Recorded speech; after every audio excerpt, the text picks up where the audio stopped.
श्री मार्कंडे सोलापूर सहकारी रुग्णालयाच्या वतीनं नूतन महापौर तथा संचालक विनायक कोंडेल यांचा गौरवपूर्ण सत्कार सोहळा उत्साहात पार पडला।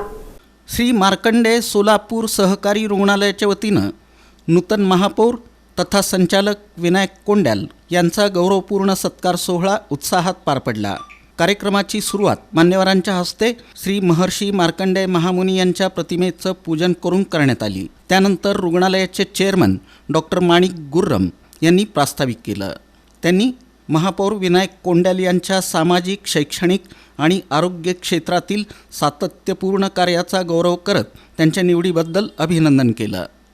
यावेळी प्रेसिडेंट सत्यनारायण बोल्ली आणि चेअरमन डॉक्टर माणिक गुर्रम यांच्या हस्ते महापौर विनायक कोंडेल यांचा सत्कार करण्यात आला। तसंच श्री मार्कंडे सोलापूर सहकारी रुग्णालय कर्मचारी पतसंस्था इरप्पाण्णा बोल्ली ब्लड बँक त्याचप्रमाणे डॉक्टर वर्गाच्या हस्ते महापौर विनायक कोंडेल यांचा सत्कार करण्यात आला। या प्रसंगी रुग्णालयाचे प्रेसिडेंट सत्यनारायण बोल्ली यांनी आपलं मनोगत व्यक्त केलं। लोकांमध्ये लोकप्रियता तुमची वाढलेली आहे याची नोंद घ्या। तुमच्याकडं लोकप्रियता वाढल्यानंतर लोकांची संख्या येणं जाणं वाढणार आहे आणि जो कोणी येते काम घेऊन येते लक्षात कामाची पूर्तता करून 2.5 वर्षानंतर हा तुमचा सन्मान आज आम्ही स्वागत करतोय। 2.5 वर्षानंतर परत जो कार्यक्रम आम्हीच घेणार आहे। मी जर राहिलो तर मी घेईन, अदरवाईज आमचे आहेत ते सगळे वाढतात ते घेते। अत्यंत उत्कृष्ट महापौर पदाची कारकीर्द अशा पद्धतीचं व्हावं की जेणेकरून परत आम्हीच या ठिकाणी सत्कार करू आणि अत्यंत उत्कृष्ट काम आमच्या या संचालकांनी महापौरपदी केलं याची नोंद आम्हीच घेऊ। या पद्धतीची ग्वाही मी या ठिकाणी आपल्याला देऊ इच्छितो। महापौर विनायक कोंडेल यांनी आपल्या मनोगतातून सत्काराबद्दल कृतज्ञता व्यक्त केली।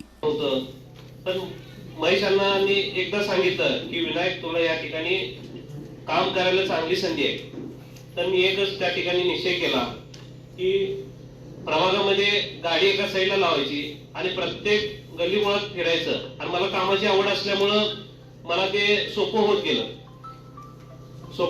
निधी मिळत गेला। महेशांच्या माध्यमातून, महानगरपालिकेच्या माध्यमातून आम्ही अपक्ष निवडून आल्यानंतर तेव्हा काँग्रेसला पाठिंबा दिला। 5 वर्ष एकही पद घेतलं नाही आणि जास्तीत जास्त निधी घेऊन या ठिकाणी त्या प्रभागाचा विकास करण्यास सुरुवात केली। अनेक निधी या ठिकाणी आम्हाला आणता आले।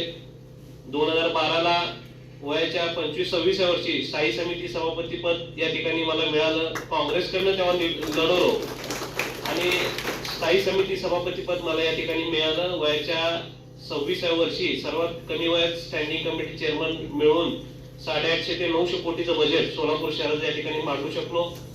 तसेच सोलापूर मार्कंडे सहकारी रुग्णालयामध्ये या ठिकाणी मला संधी मिळाली। आदरणीय बोल्ली साहेबांनी या ठिकाणी मला सेवेची संधी दिली आणि मला रुग्णालयामध्ये या प्रसंगी संचालक Suresh Phalmari, Ashok Adam, doctor Vijaykumar Arkal, Srinivas Katam, Srinivas Kamtam, Laxminarayan Kuchan, Parvatayya Shriram, doctor Lata Patil, doctor Sudhakar Gundeli, doctor Vijay Andhare, doctor Suhas Pujari, doctor संभारम आदी मान्यवर उपस्थित होते। व्हाईस चेअरमन रमेश विडप यांनी आभार प्रदर्शन केलं।